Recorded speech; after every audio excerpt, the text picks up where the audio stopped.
Thank you so much for joining us for our next panel, which focuses on the dynamics of the U.S.-EU tech and trade relationship.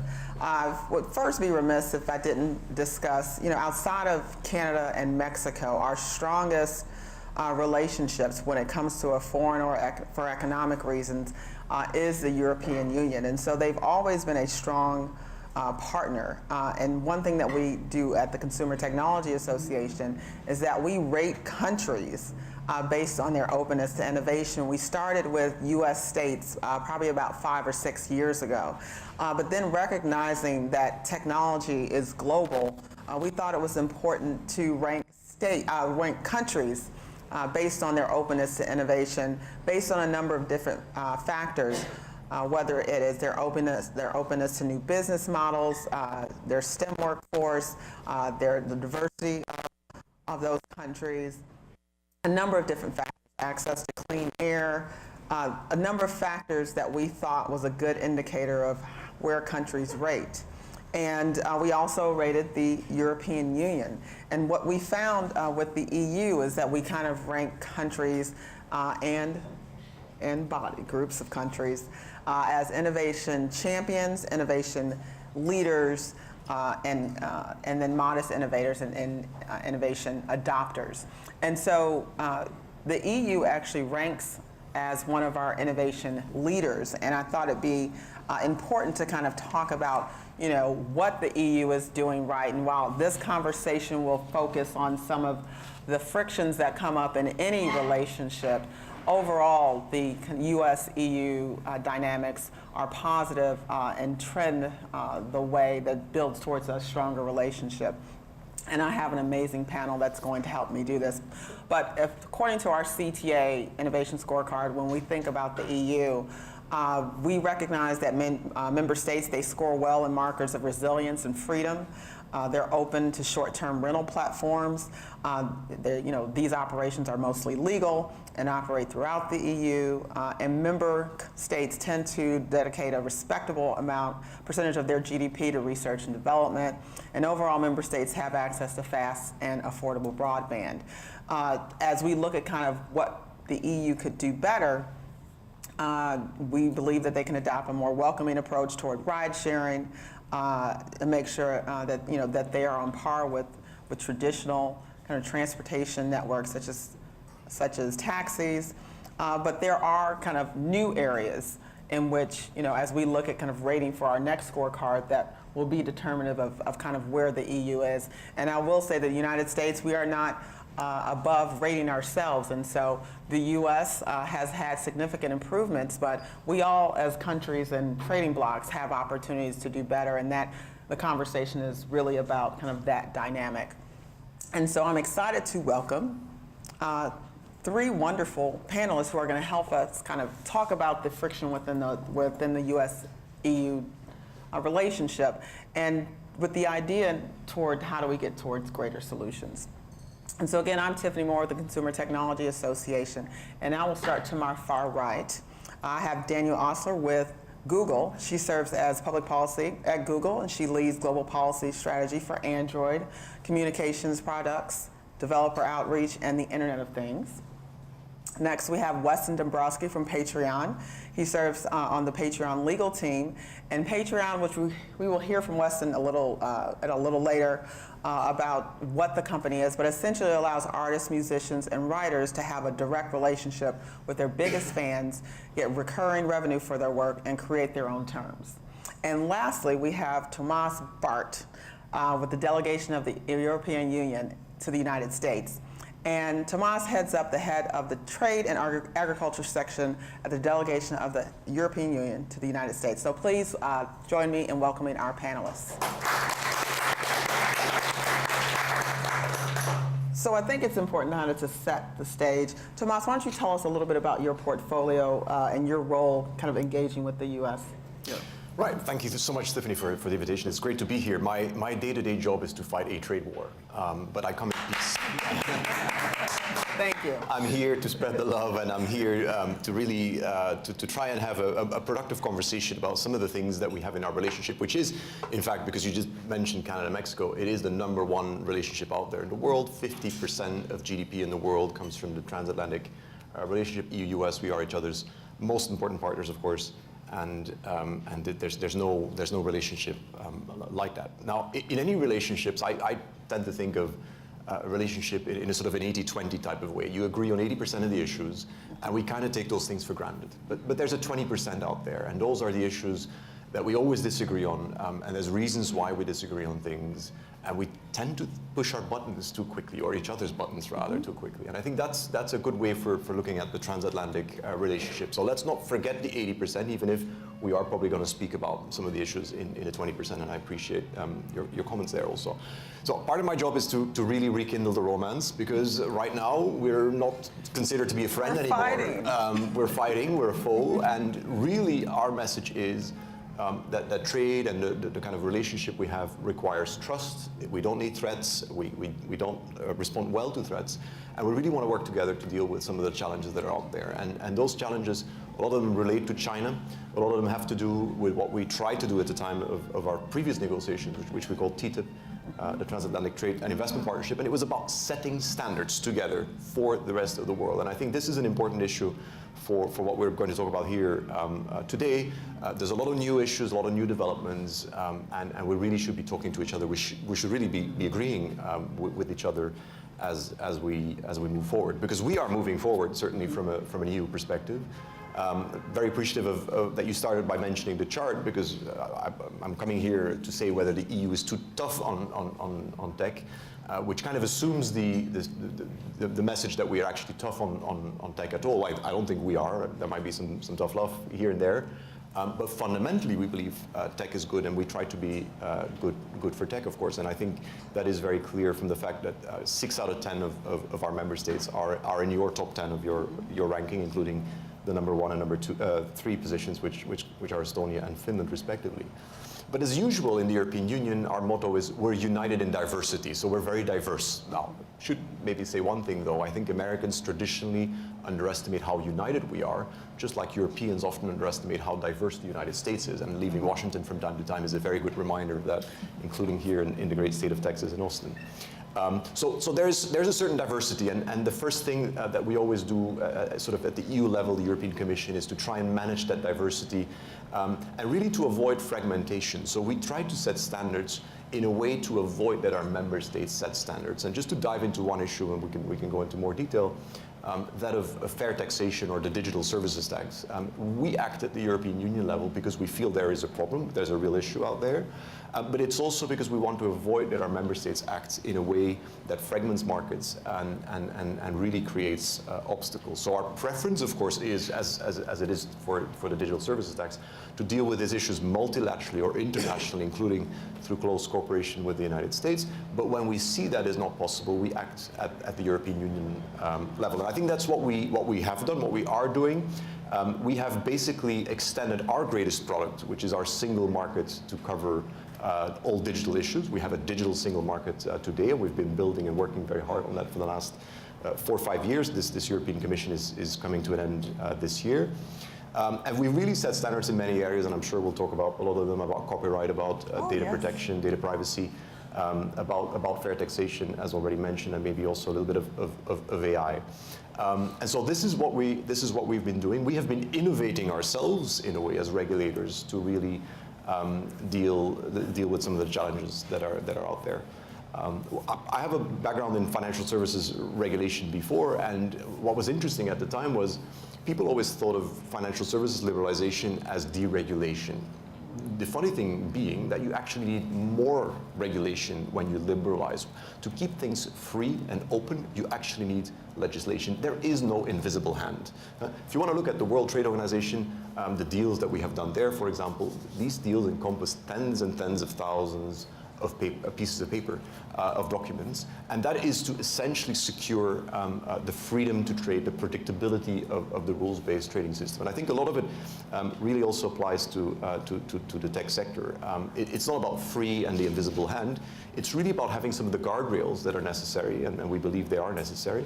And we do try to do that in a way that is innovative and that really provides us with a first mover advantage, and we're seeing others that are following, but it also forces industries to take a fundamental decision and businesses to take a decision on whether they want to be a first mover and conform to what are the emerging standards. Maybe I'll just finish and then we will open the discussion. But my first time I was a South by a Virgin until 3 days ago, and it's my last day here. But it's incredibly interesting to see how much interest there is in really regulating the tech industry. The GDPR, when I came to Washington 7 months ago, even if it feels already like 7 years ago, GDPR I was really scared of any question and we're going to get to that. We're going to get to that. Yes. But GDPR right now, and I'll just say there, and I'll stop there, has become somewhat of a gold standard, really. And there's a lot of interest. People approach us very positively about that, which is not to say that it's all perfect, but we're really pushing the frontier. We're really trying to set the standards, and ideally, we try to do that with the United States, of course. Well, we'll not disagree that there is lots of interest in GDPR. But I think it's also important. Weston, I would love to hear more about Patreon and kind of your footprint in the EU, which makes this conversation so important. Patreon, I guess my role on this panel is kind of the smaller startup. Yes.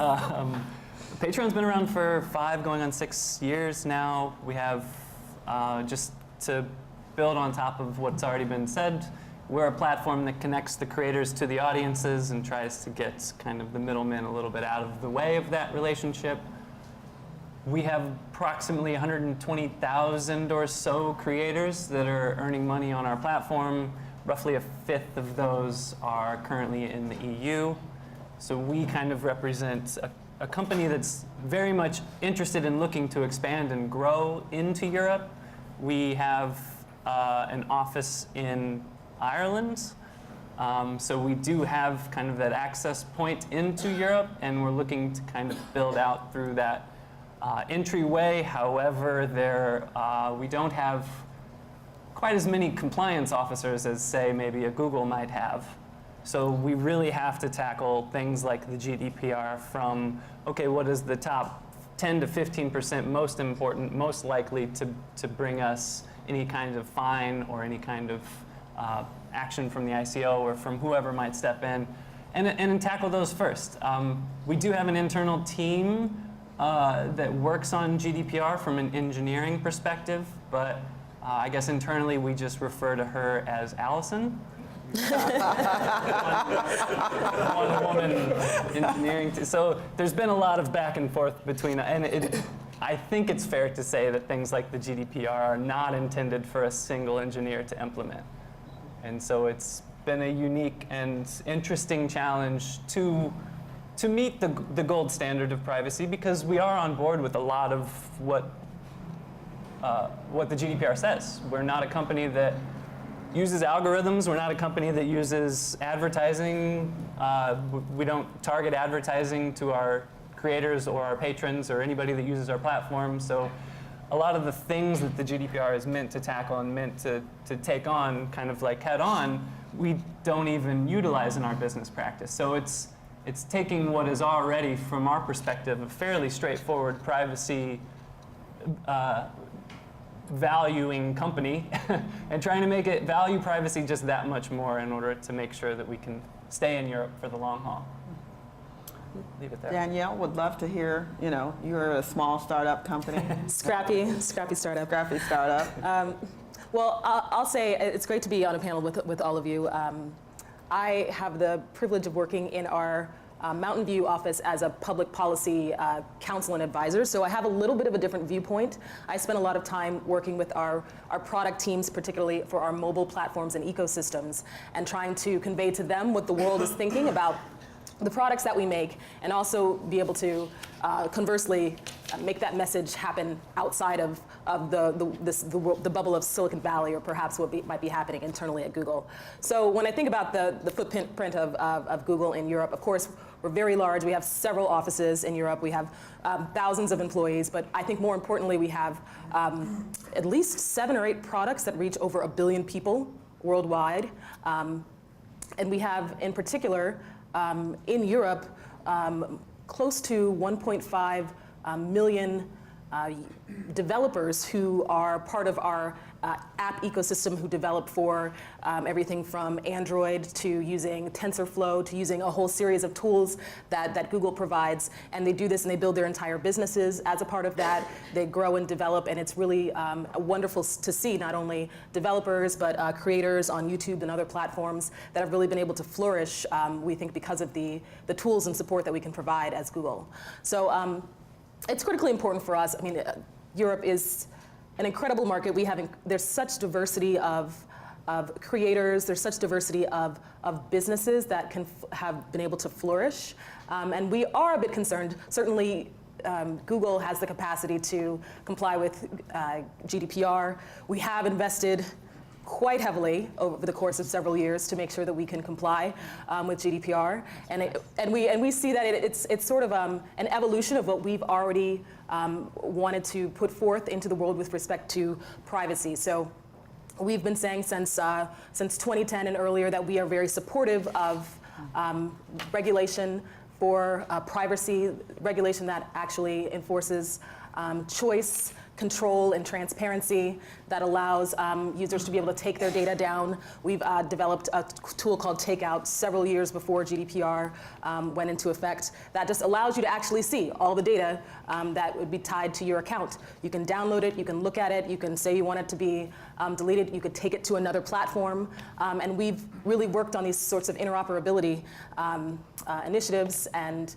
data control initiatives for several years. So we understand it's kind of an evolution, but there are certainly concerns as other jurisdictions try to look to the specific kind of cultural or otherwise. And Danielle, before because we're diving right into GDPR. Yes, I mean, it's such a fun topic. How many people know what GDPR is? Of course. Oh, good, okay. Incredibly savvy crowd here.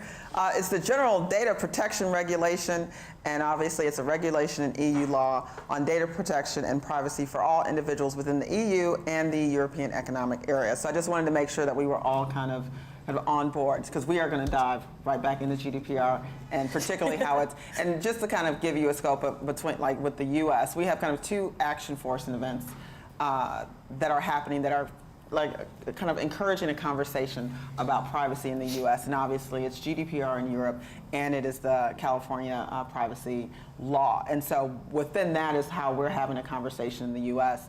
But to kind of I want to pivot back to the GDPR and how it's affecting your companies. And then maybe if you have a chance to kind of talk about some of the unintended consequences of GDPR that you've experienced. I can say when I was in Europe right after GDPR went into effect, and I was trying to access a local newspaper in South Carolina. And just to kind of talk about, it may seem like it's just Europe, and I guess I was in Spain, so obviously I was there, but I couldn't access this website because they said, you know what, we're not GDPR compliant, so we can't allow you access to this website. So that was just kind of a small window into kind of immediately after when it went into effect, kind of some of the, learning, companies that weren't in the US who were affected by it, who are trying to kind of right themselves. But what are some of the kind of things that you've seen since the law has gone into effect in Europe? Well, certainly we have endeavored mightily to comply with GDPR.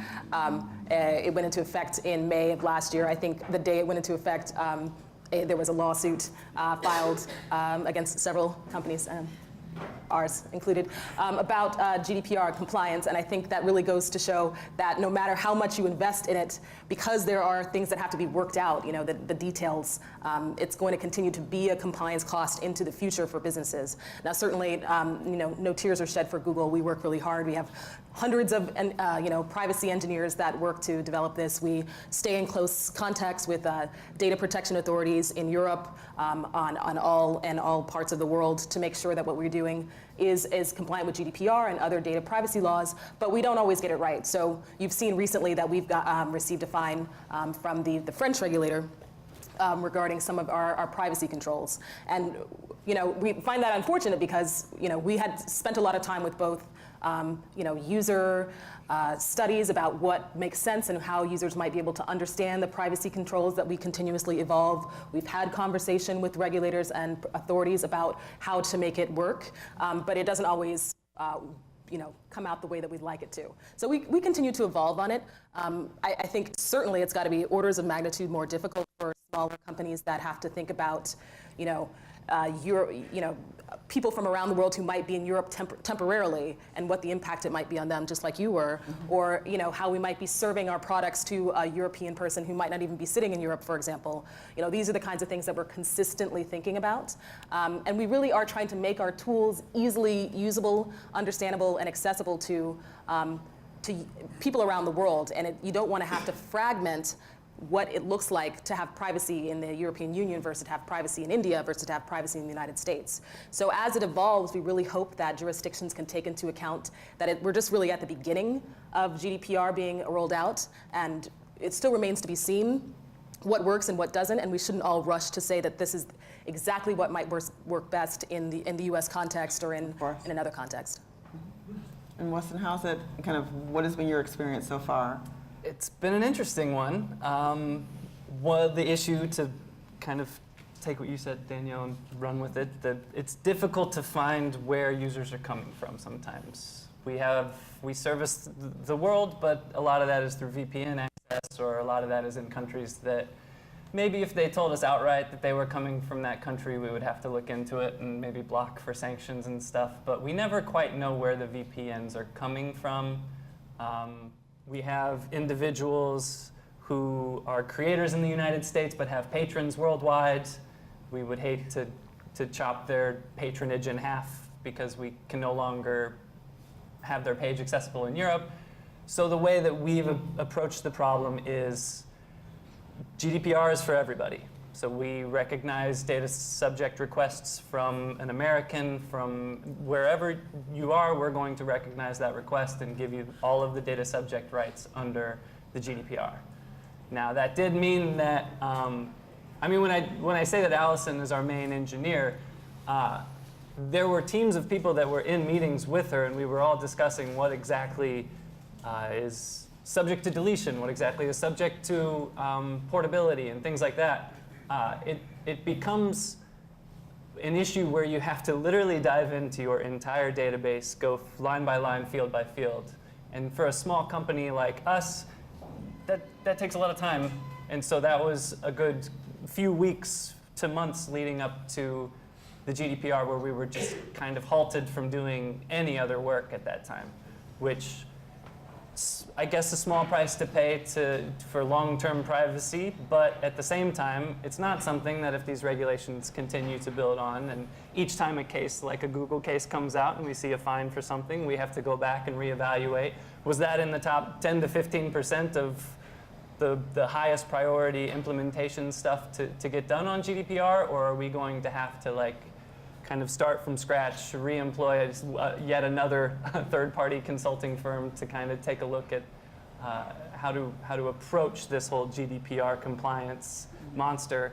And I think it's a good point, because it's not just about, the good part about this law is it's not tech companies per se who are subject to it, right? If you are handling personal data as it's defined for the people that its jurisdiction is, then you are subject to that, whether or not I'm just a person who's taking sensitive information by hand as part of my job, right? So it's encompassing an idea about privacy that I think is good, but also means that a lot of people are going to have to think about it and think about how it might be affecting their business going forward.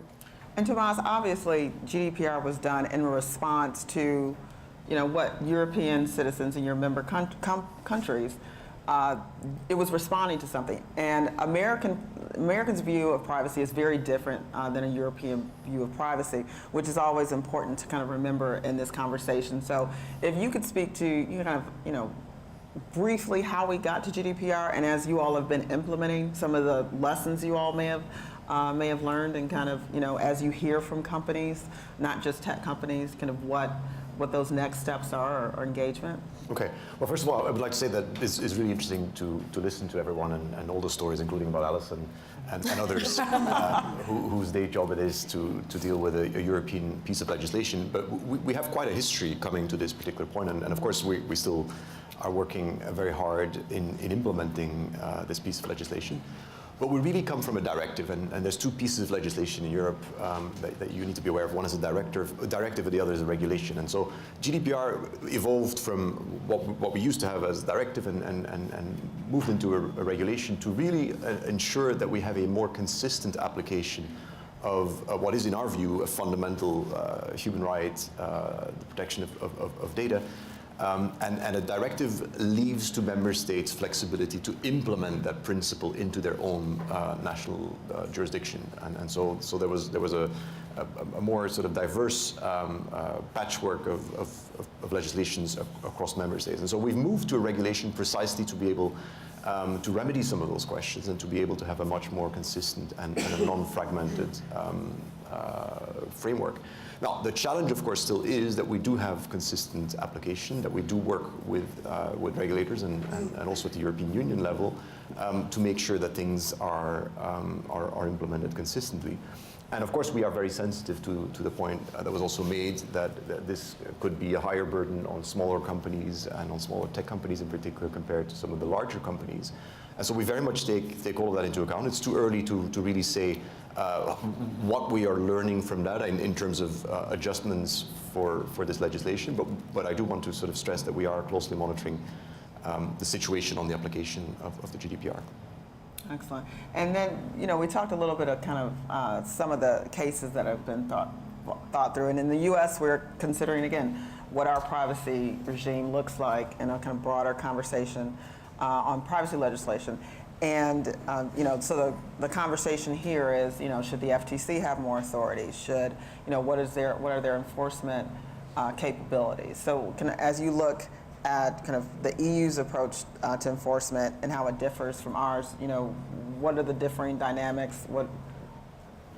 I guess you would probably say that enforcement in the EU is working, that you all have been able to accomplish your goals through enforcement. Yeah, no, I mean, our system is of course a complex one, but it is working, and we will definitely be monitoring the situation closely to see how we can deal with certain challenges. And that doesn't mean going straight for the guns or for certain sanctions. We do take overall a cooperative approach to trying to make this work for everyone. But even kind of, you mentioned you flagged kind of the lawsuits and kind of. Yeah, I think of, you may have heard in the last year, summertime, the Competition Authority and the European Commission issued a rather large, $5 billion or so fine to Google regarding the Android operating system. And one of the things that we're certainly appealing this, but one of the things that I think is really interesting about it from the perspective of economic growth and sort of innovation is that we really think about these ecosystems as something that creates more choice for all of users. So when you think about, for example, how Android works, it's the operating system that is probably on a lot of mobile phones here. What we do is we license for free the operating system. We have the open source Android that anybody can just download and put on any device that they want to and run it. And then what you can do is, if you want to have proprietary Google apps, you can also license those for free. But we had an opportunity to do a couple of things. One is make sure that the open source ecosystem didn't fragment. So you could imagine you have open source, people are downloading it, they're modifying it, they're changing it. If there are too many modifications, then developers who are situated and they want to make sure they can put their apps on every device, can't do that, right? The devices are running differently. It's really difficult for you to have an ecosystem that allows developers to thrive if you cannot control the operating system or the platform where they're all working on from fragmenting. So that was one of the things that we requested but didn't even require that users were able to do, that the European Commission thought was problematic.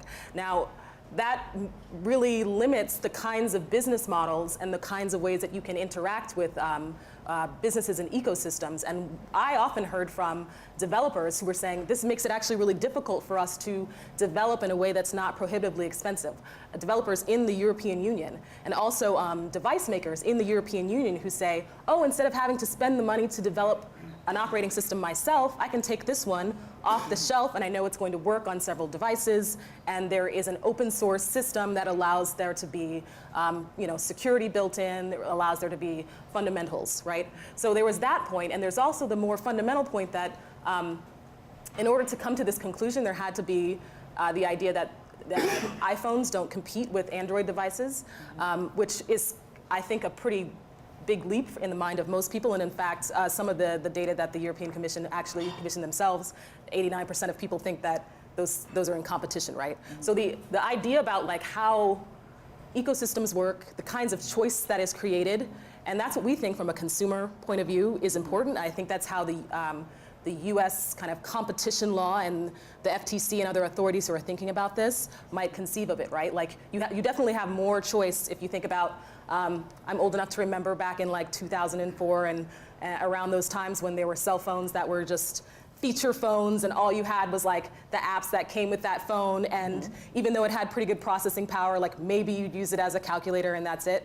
But there are 24,000 different types of devices that you can have that are Android devices. There are like 1,300 different brands that are based on Android, right? And the idea that this is not creating more consumer choice is just really surprising to us, and I think is something that might be difficult to think about in other jurisdictions where there's even more of an opportunity for a whole ecosystem of developers, manufacturers, and others to kind of thrive and build their businesses on. So it's just one of the ways in which we think it's important for us to be able to recognize the goals that the European Union has in ensuring competition, but that it could have a really different way of manifesting itself in other jurisdictions. And Weston, I know you've been spending a lot of your time on the EU copyright directive, and specifically we'll kind of drill down to Article 13, but I do want to kind of give you an opportunity to kind of for the audience to talk about the EU copyright directive, what its aims were, and then we can talk about kind of what the experience has been. Well, the copyright directive is very much part of this project, which we call the digital single market. So the single market being our number one product in the European Union, the free movement of people, of capital and goods and services. We really wanted to add the fifth freedom, as we call it, the free movement of data, and to create a digital single market. And copyright was one of the areas where we felt to allow for the portability and the mobility of protected works, to move more freely in the European Union, to facilitate that through a copyright framework. And so that is fundamentally what the copyright directive is meant to do in a nutshell. And I know that your companies both have had experiences of kind of, as you go about looking at the copyright directive and kind of the implications you think it'll have on the types of products you offer. And so if you could speak a little bit, Weston, about kind of Patreon's experience broadly with the EU copyright directive, and then I think we'll get into Article 13. The copyright directive it's a noble goal. It's harmonizing all of the separate individual member states' approach to copyright law. That's essentially kind of, so from a very high level overarching view, we're in support of that. Where Article 13 kind of runs afoul is that it doesn't take into consideration how copyright is currently being abused online. It doesn't take into consideration how creativity fundamentally works at a very basic level. And it doesn't take into consideration whether or not technologically filtering out copyrighted works is even feasible at this kind of juncture in the tech world. It reminds me a bit about the conversation the U.S. had about, goodness, how long ago was that? A decade ago, it seems. But we've had this conversation kind of in the U.S., but as we kind of look at what the EU is doing. The U.S. seems to be making strides in a similar direction. The Music Licensing Collective that kind of was in the Music Modernization Act is looking to actually build the database of copyrighted works. Where we got a little confused is the EU seems to be requiring that database exists before it exists. So if somebody is on Patreon, a creator, and they want to upload a work, feasibly we have to check to make sure that work is not copyright infringement before we put it online. In America, the only person who can tell us whether that's copyright infringement is a judge, but the only one that can assert that it's potentially a copyright infringement is the copyright owner themselves.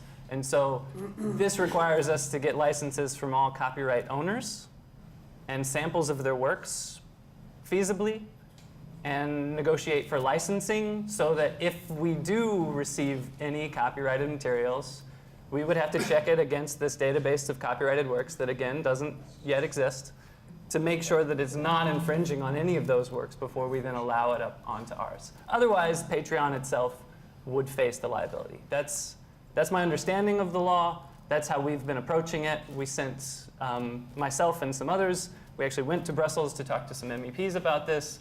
That was essentially the rundown that they gave us as well. When we asked, well, how would, if YouTube and their content ID is not enough to prevent this law from being passed, then what kind of filtering system could we possibly implement? I don't know the numbers on how much they spent to get content ID in place. I think we've spent about $100 million to create content ID, and that's just an ability to scan videos and basically be able to understand the copyright and that sort of thing. It's So we were just a little skeptical at potentially doing a series, D through Z fundraise in order to make something like that happen, and so we've kind of pushed back and expressed that this seems to be the music industry that's pushing this forward. Patreon music is just this much of our platform. We have authors, we have illustrators, we have remixers, we have mashup artists, we have Photoshop artists, we have all sorts of people that copyrighted works are becoming the medium from which works are created. It would seem a little silly back in the day to have copyright on the paint supplies themselves, because that's what you use to make the art. But now in this digital space, digital works become the medium that the creativity happens on. So we are very skeptical that there will ever be filters in place that can make the tough calls of fair use and fair dealing that even human beings struggle with, is kind of where we approach this. Right, and then the practical effect of that is that you just decide to kind of overprotect and say, I'm not going to put up content that might even possibly bring on this huge liability to me. And I think we saw the creator community, at least on the YouTube front, recognize that as a real problem, right? We are successful when the creator community is successful, right? And their ability to not only spread their artwork, but also to disseminate information, broadly speaking, which is critical to democracy, could really be challenged now. And I think that the most recent text that was issued, the final text, does at least recognize the possibility of good faith as one of the ways that you might mitigate some of the liability, so that you don't have to have absolutely every single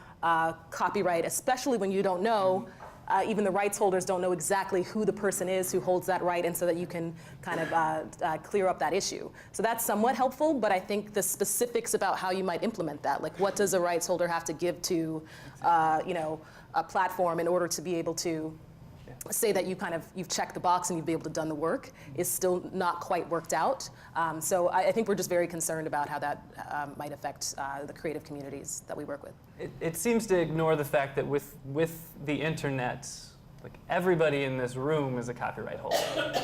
Everybody out there is a copyright holder. To secure licenses with the rights holders, it's a sentence that might as well say secure a license with every man, woman, and child in the country. It's just, and it's speaking from the perspective of the corporate rights holders. the publishing companies, the licensing companies, the labels, the ones who have traditionally always had the leverage in the licensing negotiations. So this kind of seems, Article 13, the copyright directive seems all in all a positive thing, with the one asterisk is Article 13.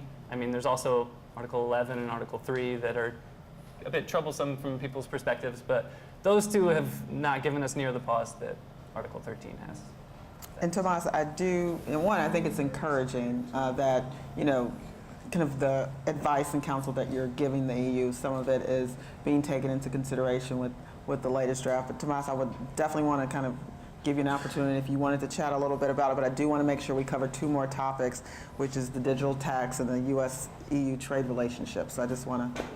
Right, no, very interesting indeed. I think the point is what Weston is saying. There are a lot of right holders out there, and including in this very room, and we need to think of their rights, and we need to empower them basically to stand up and be able to protect their rights where needed. And we have been discussing the most practical way of doing that, which is not to go after the users, but the users can use material, but the question is, can it be put on broad platforms? And so that's why we address with our proposal platforms that would have large amounts of user uploaded content in particular. And so that is what we've been trying to do, really.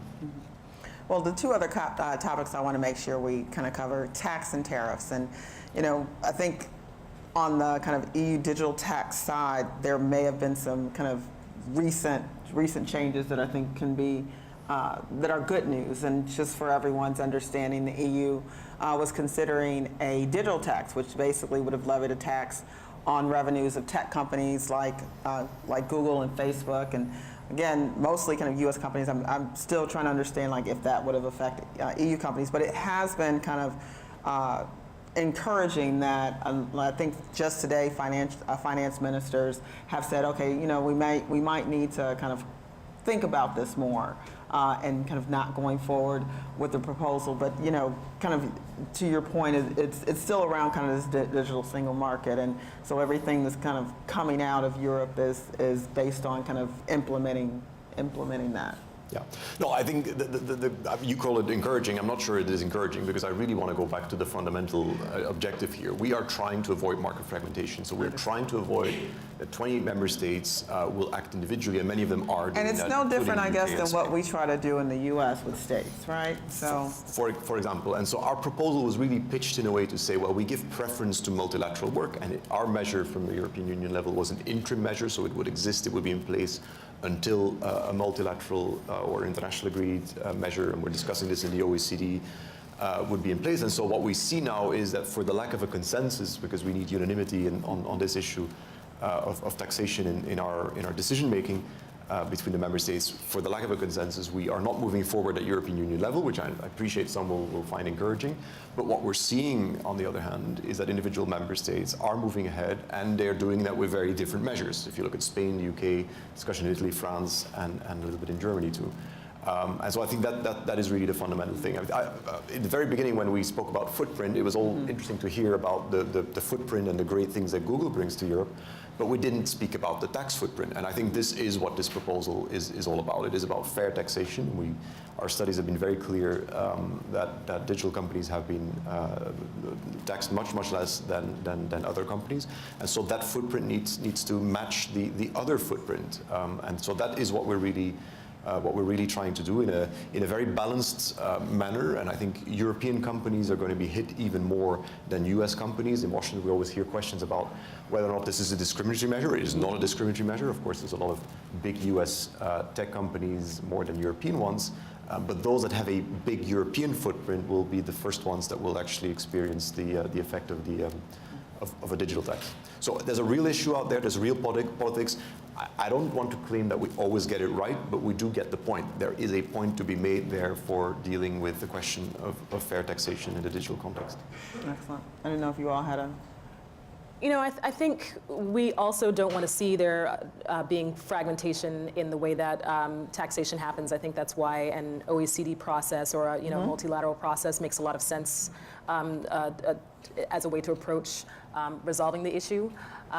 Certainly, we think we bring a lot of value to Europe, and we want to continue to have that conversation. We want to make sure that we're seen as contributors to the ecosystem, to local communities, that we're bringing economic value. But certainly, I think it's important to make sure that you have this broad-based kind of multilateral understanding. Especially when you think about what is a digital service that might be taxed. I think that some of the initial analysis of this is it's just really hard to understand what that would mean. More and more, this is, of course, the digital space moves really quickly. More and more companies are becoming digital companies in that they offer services online, or they otherwise want to move in that direction. So what does that really mean for how you would, who would be covered by this, the regime, is something that I think that it needs to have a continual discussion. Excellent. Well, one of the things that, I'd be remiss if I did not mention is that the U.S. is not without its own warts, particularly when it comes to tariff and trade strategy. So, obviously, as we mentioned on the outset, the U.S. and the EU have the strongest of trade relationships. And to your point, 80-20, we're pretty much good. But of late, there have been kind of broad trade, I wouldn't call it sanctions, trade efforts by the White House, initiatives by the White House that put a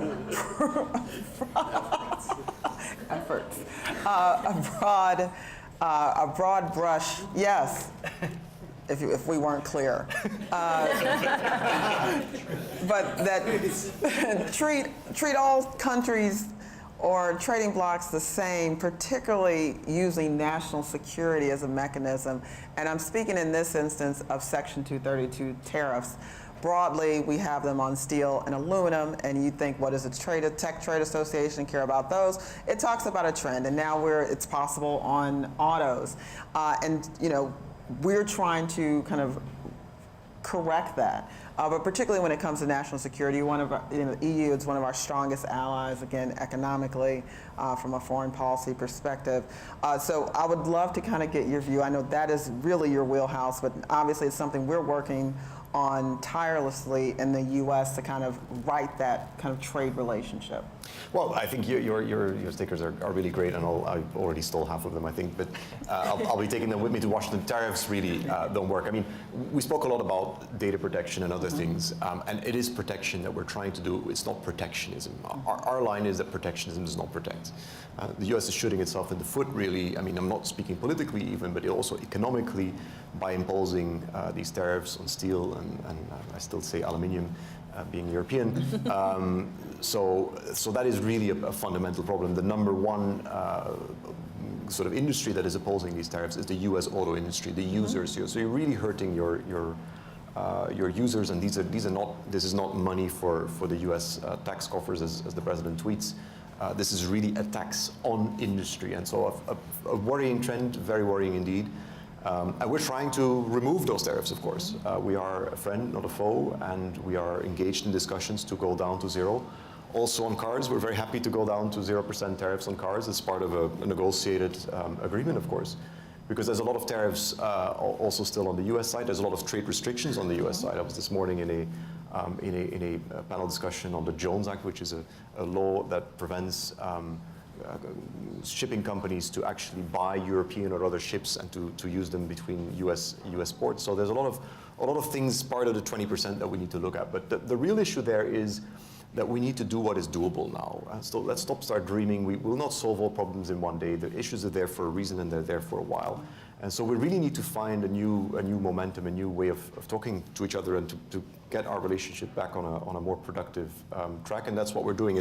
I still called in DC, I still think of a snowball effect. We need to get the ball rolling. It's a small ball, and it really picks up pace, and we'll get bigger and better down the road. And let's not make that mistake of trying to overload our boat and try to solve our problems in one day. Fundamentally, and that's the last thing I'll say on that, fundamentally our strategic issues are aligned. We are very concerned with forms of state capitalism in the world economy. We're very worried with the public footprint in private markets in China.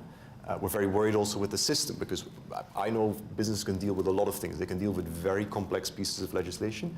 The number one issue that businesses cannot deal with is uncertainty. And we've seen that in the Brexit debate, and we've seen that in the turbulence that we see now on trade policy more generally. So we want to go back to a predictable, rules-based order where we find a way to talk to each other, where we find a way to deal with the 20%, but we also appreciate the 80% and our sort of joint interests and values, of course, in the relationship. Well, on that we're aligned. So, I think we have a few minutes for a few questions from the audience. I think this gentleman right here up front, Sasha has a wonderful microphone for you. Thank you. I'm David Kirkpatrick with Techonomy, and this is a great conversation. We should have more like this, but fragmentation is so much the right word for this discussion and applies in a much larger sense. And the question is a big question, which is that, the reality is the internet is global, and country regulation is still resolutely national, and we've never had any effort, really by anybody, to bring all the nations of the world together to try to say, what should the rules of the road be? And one of the things I've heard as a journalist, a lot of countries are looking at GDPR, for example, and saying, well, it's the only thing we got, we probably should all go in that direction. Because there is no common approach. I mean, Google must be, it's going to be harder and harder for Danielle to do her job as things go forward. I just love to know. And Allison. I mean, it's a job creation thing for sure, but I just like any of you, all three of you, to talk about quickly, where is this all going to go at the macro level when really nations don't agree, but we're talking about a global facility? I think it's hard. I mean, kind of the things we alluded to is that kind of American privacy is very different. Americans' view of privacy is very different than the European view, and very, very different to China's view of privacy. So as we look at as we look at how we move forward, I think we can't separate the kind of values of kind of the respective countries. So I'm not quite sure how you get to that kind of synthesis of kind of every value system, and whether it's cultural or moral, to get to a single solution. No, I agree. It's difficult, and other than the fact that I have, somewhat of a job security because of this issue, I think one of the things that we can learn from, big companies that have users all over the world is, we can understand how users are responding to certain kinds of controls that they have on privacy. Whether or not it actually matches what, even in a particular country or a particular culture, whether that control actually does what people think it should do. And we can use that as it informs various kinds of laws and regulations that might come forward. I mean, we certainly think that having control, having choice, and having transparency are critical for anyone who's looking at this, whether or not you're making, national legislation or you have some sort of broader multilateral effort. But I mean, the world does have really different ideas about what it means to have privacy. And we want to be able to both respond to those particular cultural norms, but also have an understanding that you can promulgate out to everyone, and so that you can continue to raise the bar when it comes to privacy. And I'll just invite people to do this. When I first started at Google, which was not actually that long ago, I don't think that I had really done like a privacy checkup or anything like that, but just go to like, google.com/my account or privacy. And we've done a ton of work to actually make it really easy for people to understand what we're doing with your data. There's not these like elaborate, like confusing legalese in the privacy policies. We have cute little videos that show you what it means when you're sharing data with apps and things like that. Like, we're really trying hard to bring up the level of understanding that people have. And I think that's like the best approach that we can have in the short term to setting a bar of, or at least a common understanding about how you can approach these issues. Can I maybe just come in? And I think the challenge is to deal with differences for businesses, right? So the cost of dealing with differences. But what we need to do, and we're doing that, and it's a word we haven't mentioned yet here, we need to build bridges. When we have different systems, we need to find a way to talk to each other and to make sure that there's a compatibility between our systems. And the privacy shield is one thing. The data adequacy decisions that we take is one way for saying, hey, this is our data regulation, this is yours. Let's find a way to actually build that bridge and make sure that the data can be transferred. The key thing I just wanted to flag, and that really comes from the discussions in Washington, and I unfortunately spent much more time on steel and on cars than on tech. But in the car industry, we still need to crash test a car, an American car, to bring it to Europe, and a European car to bring it to America, because we have different standards and different ways of testing our cars, including because of seat belts and airbags, et cetera, et cetera. And so that is hard actually to deal with that. A lot of energy goes into that. But then what we see in the e-vehicle business, for example, is that the Chinese and the Japanese have actually agreed on the same kind of plug for e-vehicles. Those are the kinds of things that we should be doing as the US and Europe. We should be agreeing on future standards. So when we have a blank sheet of paper, and that applies to some extent on issues like cybersecurity and on AI, we should really be working together and set those standards together. It's much harder to find a way to, we're not in the business of harmonizing, but to build some of those bridges and to see what is the compatibility, can we do mutual recognition agreements, et cetera, et cetera.